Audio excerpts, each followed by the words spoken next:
сте на телевизия Справедлива България. Отново сме с предаването Предизборно студио и с водещия Светозар Саев. Гост в нашото студио е Максим Велков, кандидат за народен представител от коалиция Ние гражданите с номер 4. Да, 22-и МИР. 22-и МИР сте... Съм водач на листата с 101 преференция и в МИР... Кой е 22-и МИР? Това е Смолян.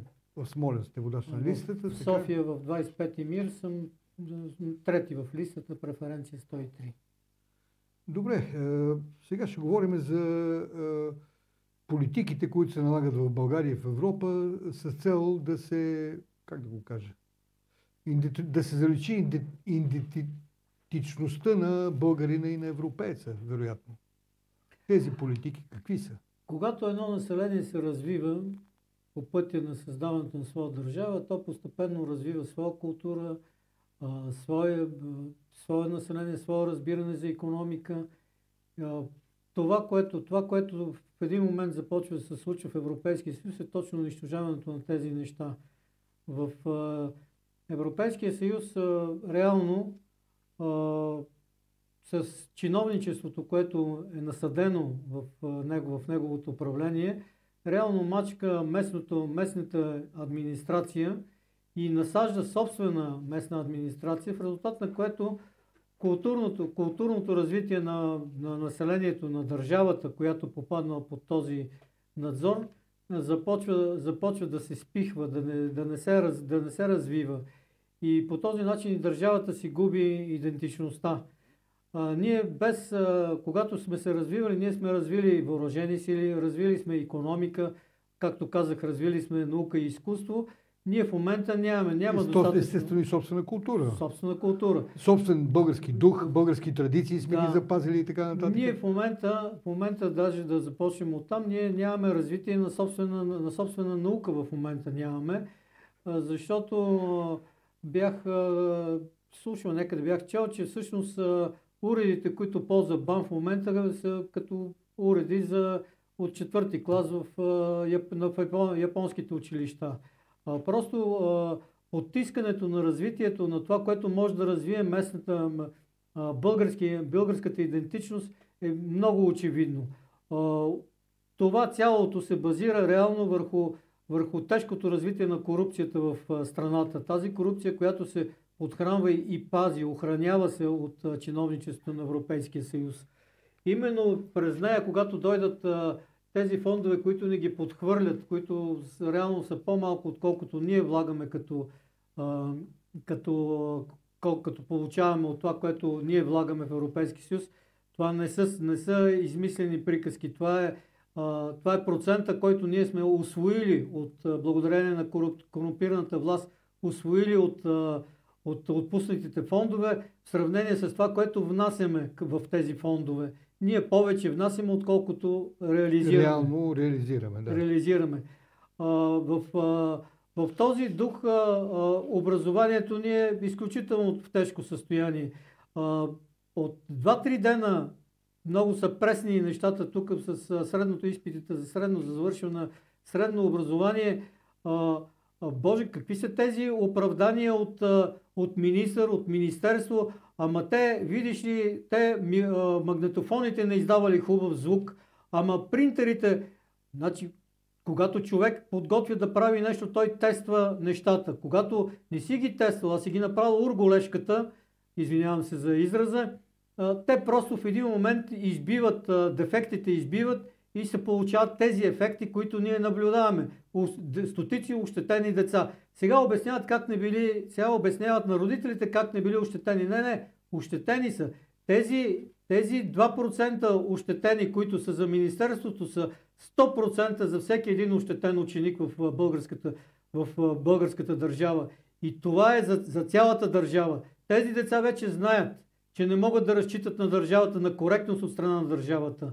Това е унищожаването на идентичността и те търсят вече да се идентифицират с друга държава, с друга философия на живот, не с този.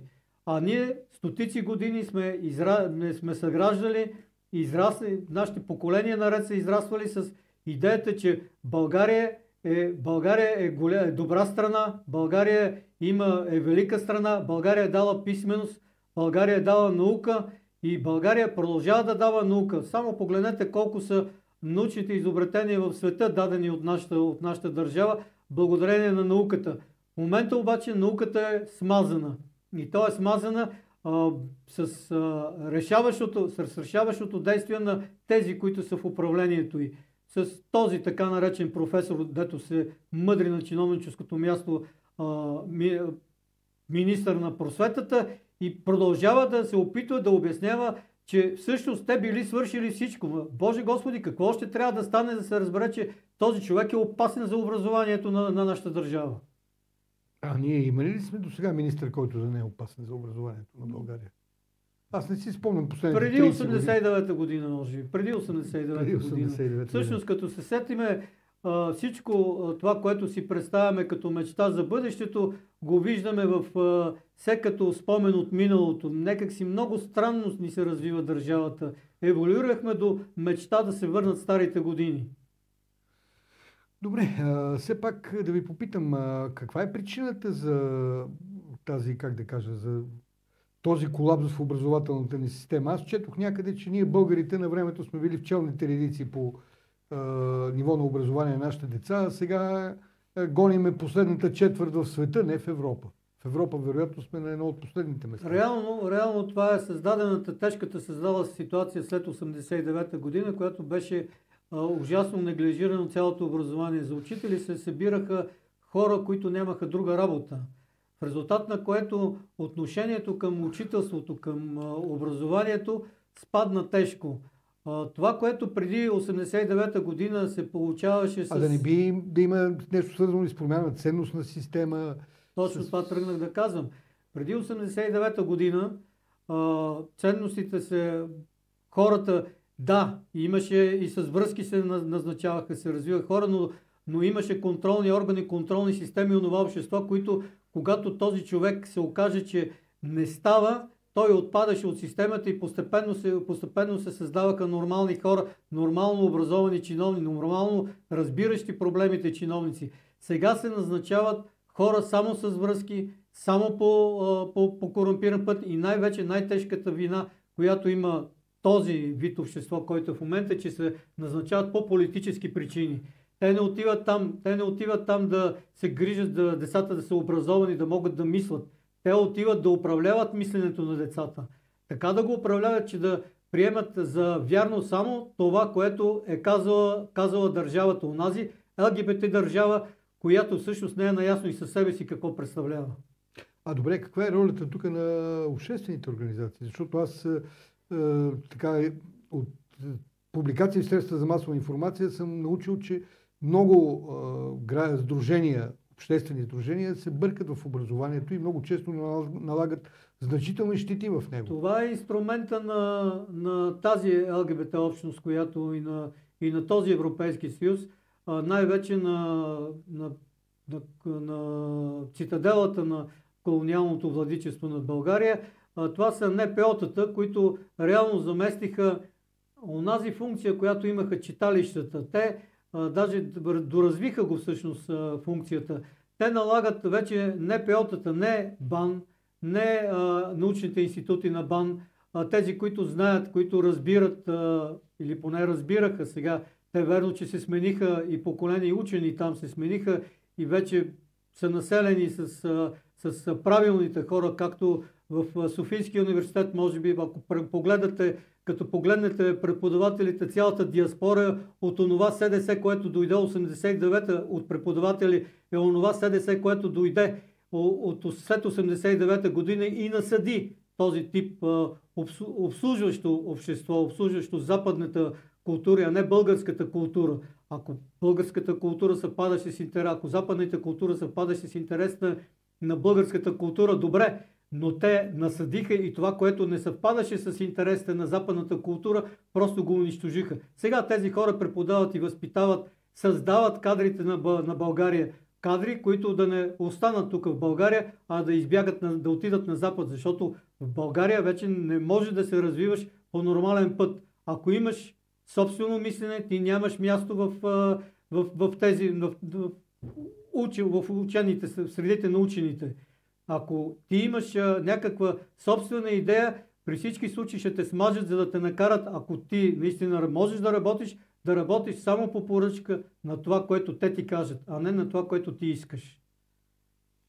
Да, действителността е такава. По този начин се смазва, се унищожава България като идентичност, като някаква общност, като нещо, което... България. Не, в философията на този Европейски съюз, който очевидно е антиевропейски,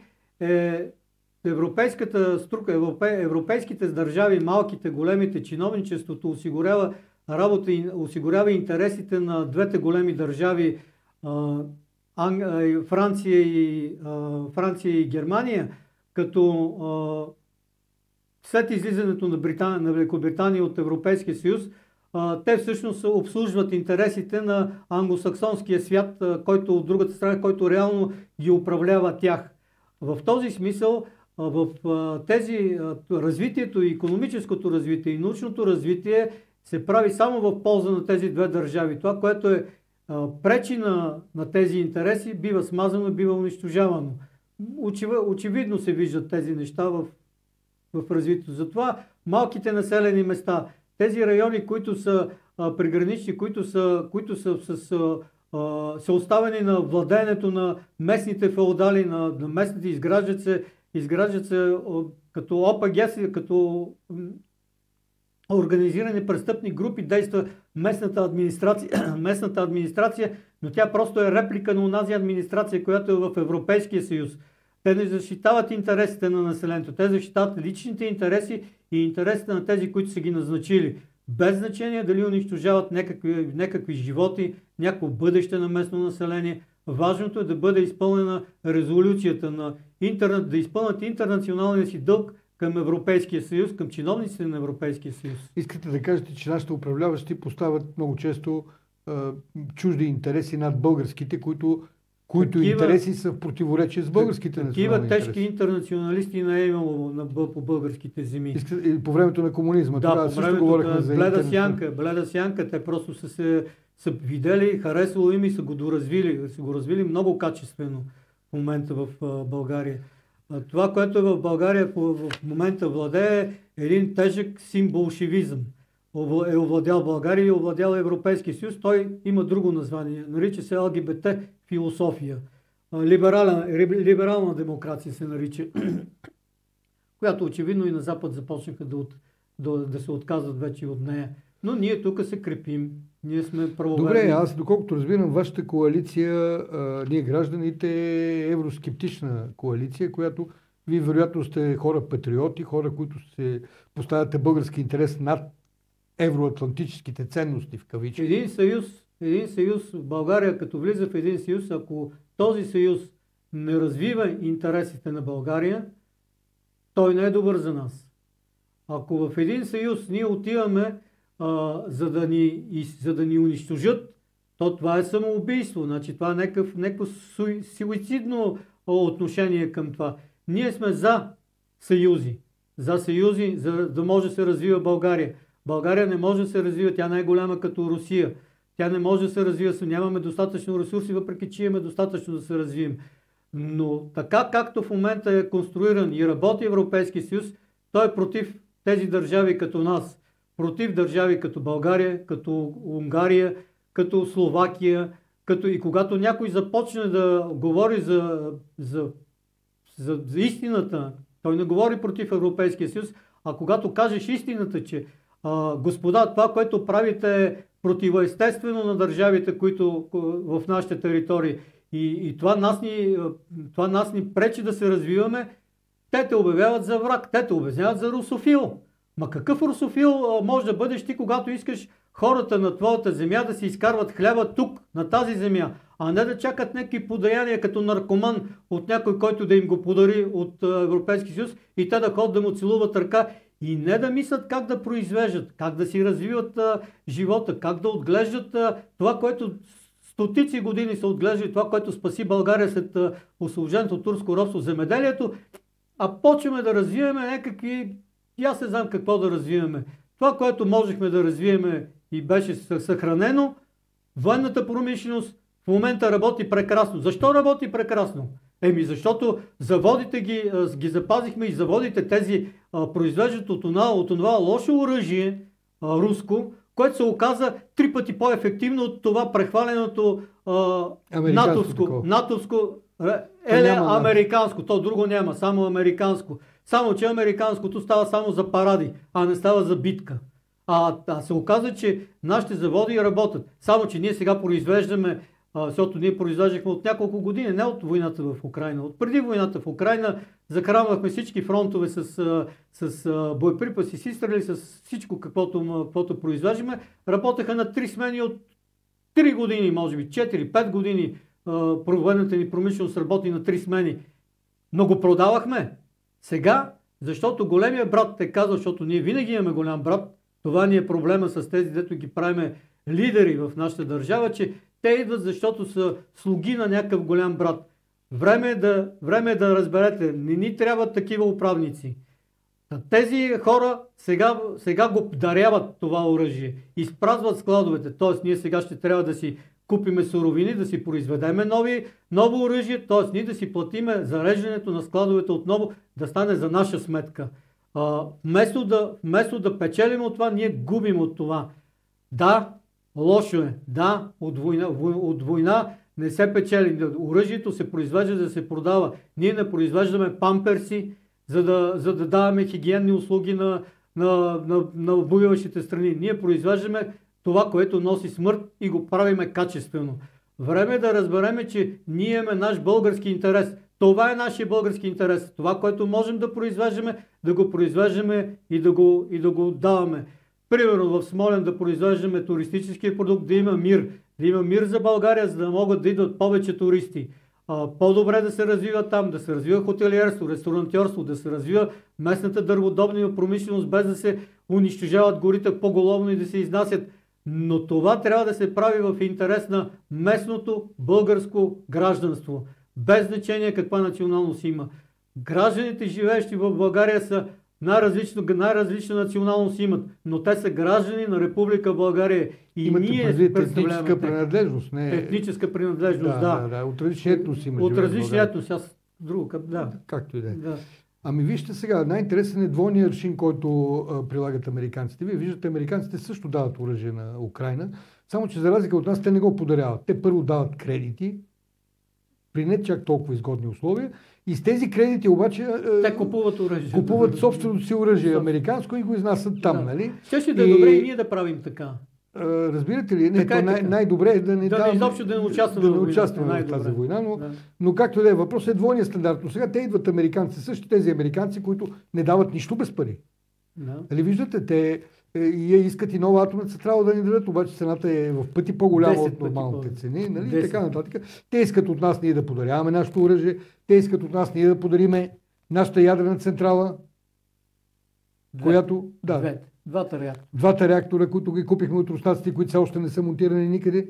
Извинявайте, една бедна страна, аз не знам дали помните, когато ние бяхме в Ирак, когато умираха там в Ирак. А защо не направим това? Български младежи. И какво се оказа? Оказа се, че американците откраднаха златните резерви на Ирак. Те завзеха техните полета, а ние се наложи, както и в Ирак, така и в Либия, мисля, да опростиме дълга, който имаше към нас. Нали? Да. Тоест, те се облагодетелстваха от тази война, а ние, освен че наши деца загинаха там. Ние подаряваме двата реактора на Украйна, въпреки че тя е във война с Русия. Те могат да ги направят. Добре, тогава да изнесеме снаряди на Украйна, а те да дойдат и да ни оборудват двата срещу тези снаряди, да оборудват двата реактора да работят в България. Нали могат?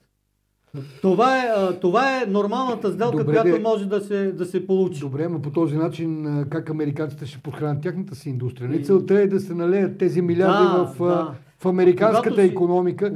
То целта беше това и с изтребителите, и с бронетранспортьорите, и с първата, и с втората ескадрила. Една малка бедна държава като България да подпомага финансово големия американски брат. Да, това е, когато си роб, нямаш кой знае какъв избор. Добре, понеже времето ни почти приключи, все пак да призовете избирателите за кого да подадат своя глас. Време гражданите на България, без значение каква националност сме, ние сме всички граждани на една съща хубава, прекрасна държава, граждани на Република България. Изберете ние гражданите с номер 4 в бюлетината.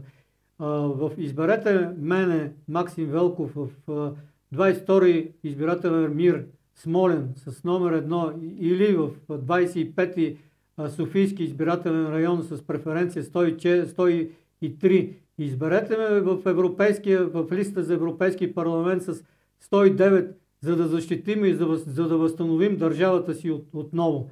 Наново да почнем да я съграждаме. Добре, благодаря ви за участието и така, уважаеми зрители, до нови срещи с